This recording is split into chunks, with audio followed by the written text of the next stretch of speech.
Before we get into today's video, I do want to let you guys know that this video is for educational purposes only. Please remember to be kind to everybody everywhere in your everyday life, in your home, in the grocery store, and especially in the comment section down below. Please do not show hate to anybody, anywhere.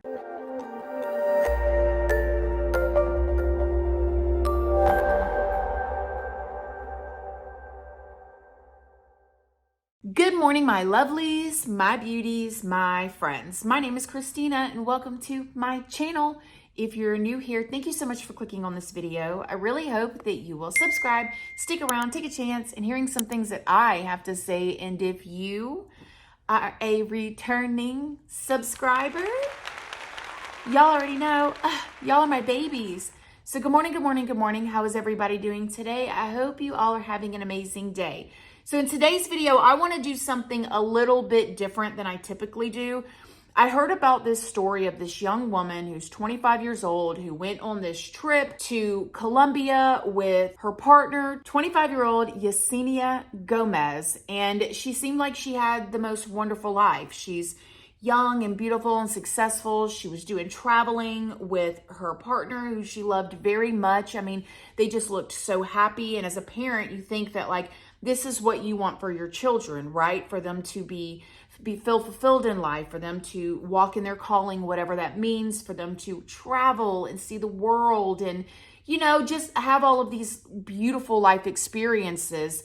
However, she went on this trip in Colombia and decided to do something that a lot of people are doing now, and everything changed. And one of the reasons why I wanted to talk about this was very personal, to be honest. I feel like with the rise of social media in the past, 15 years, we can see things and people living lives differently than we could back in the early 2000s, definitely in the 90s, for those of y'all that are from the 90s and before. Like, let's say, okay, I was born in the 80s. When I was growing up, if somebody talked about Disney World, we had to hear what it was like, or maybe we saw photos in a magazine, or maybe saw a commercial on television. Now, if you want to know what going to Disney World is like, you can just go to YouTube. Somebody's doing a full tour. You can get a breakdown of each and every ride that you're going to ride, how much things are going to cost, what kind of food that they can have. And because of that, it makes people want to travel more. I know it has for me, for sure. I mean, like, I can tell you guys exactly what the Maldives looks like, and I really want to go to the Maldives, but I found out that once you get to the Maldives, there's not really a whole lot to do other than stay in those cute little huts, swim, and eat. There's not a whole lot to do there, but like Bali or Thailand or Alaska or, you know, all this stuff you can see online, and it seems like so many people are traveling. You don't even have to be what people consider an influencer or something like that. You can be on Facebook with just your regular old friends and family, and you're gonna see, I'm sure, friends, family, maybe somebody you went to elementary school with, posting pictures of them traveling somewhere, you know, maybe to New York or Australia or Africa, whatever. And because of that, it has seemingly piqued this huge interest of people traveling and doing new things. With that has come a lot of videos of people doing new things and traveling, but things not going the way that they're supposed to. I can't tell y'all how many videos that I have seen of a ride, an amusement park ride that has gone terribly wrong. I mean, just last year in Orlando, Florida, there was a brand new ride that had not been up much just for that season. And there was a young teenage boy who was a football player, straight A student, big daddy's boy. His daddy did a lot of interviews, who got on that ride, and the harness was not fully snapped. It was one of those rides where it's like the seats in a circle, it goes all the way up and comes down real fast. My kid has rode that ride at Disney a million times, same type of ride. And the harness on him was not snapped. He was a bigger boy, football player. And on the way down, he came out of it and he lost his life. But we see things like this all the time. I saw one of those slingshot rides not long ago. The band on it snapped, and thankfully it just came back instead of the ball going flying. And like, it's like information overload. We're seeing all these things, and those are the videos that go viral, right? So truly on the grand scheme of things, a ride or something that has a malfunction compared to these rides going every single day, all day, every day. I mean, there's no comparison.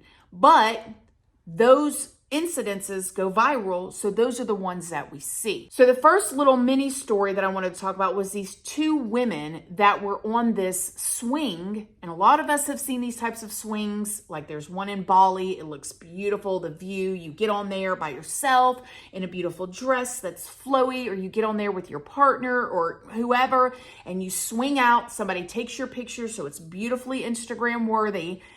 And it's like this tourist spot. Well, there was this swing that was in Russia, and these two women were on it. The swing goes out over 6,300 feet. Do you hear me? 6,300 feet down to a concrete rock mountain bottom. The swing went out. The swing snapped in front of all of those people, and the women fell. However, in this instant, they got a miracle because there was a basket under there that caught them. Like literally their life flashed before their eyes. I mean, I remember seeing that and like, but then there was this situation of 25-year-old Yecenia Gomez. So Yecenia and her boyfriend are in Colombia, and they decide they're going to do something exciting. There was this really hot tourist spot that was like this bungee jumping spot over this bridge. It was pretty famous. There was a lot of people there. People would stand around and watch and videotape and watch other people do this bungee jumping. There was actually a lot of people that would never bungee jump that would just go there and watch because it was this thing. Now, when you see this bridge and you see the way the bungee jumping thing is set up, to me, it just looks like a bridge with some people and some rope. It does not seem like most places that do bungee jumping, they have a platform that goes out. They have, anyways, it seemed very unprofessional, but nevertheless, they decided that this is what they were going to do. So Yecenia is up there with her boyfriend. They're getting hooked up to the harnesses and stuff, and they're getting ready to jump. Now, allegedly, according to this place, which is called Sky Bungee Jumping, one person goes at a time. They never allow two people to go at a time. And I would have to assume that she was so excited, hyped up, adrenaline pumping, maybe nervous, but definitely excited because allegedly, when one of the instructors called out a signal to her boyfriend, she thought the signal to jump was for her. She was not attached to the harnesses that she was supposed to be attached to, and she plunged 150 feet. When she did, her boyfriend, freaking out, rushes down to get her. He started performing CPR on her absolutely immediately. He actually ended up being treated at the hospital later for injuries that he sustained getting down there to him. Like he loved her so very much. However, the hospital said that she passed away from cardiac arrest on the way down, which makes you wonder, like, did she realize on the way down that she wasn't attached? How could this happen? How could a command be yelled out? Like, why is there no... I know for me, when I went to Mexico and we did the zip lining, which is hundreds of feet up, and I'm terrified of heights. I do tend to take more risk with my boys because I have all boys and they love to do stuff like that. I mean, you're hooked up to multiple harnesses. There's hand signals. There's all kinds of stuff. I mean, I've done it here too, but down there in Mexico where it is ziplining over literally the Mexican jungle, they are so professional. They have so many things in line to make sure you're taken care of. And in this situation, how did it get mixed up? The mayor would come out and say she got confused.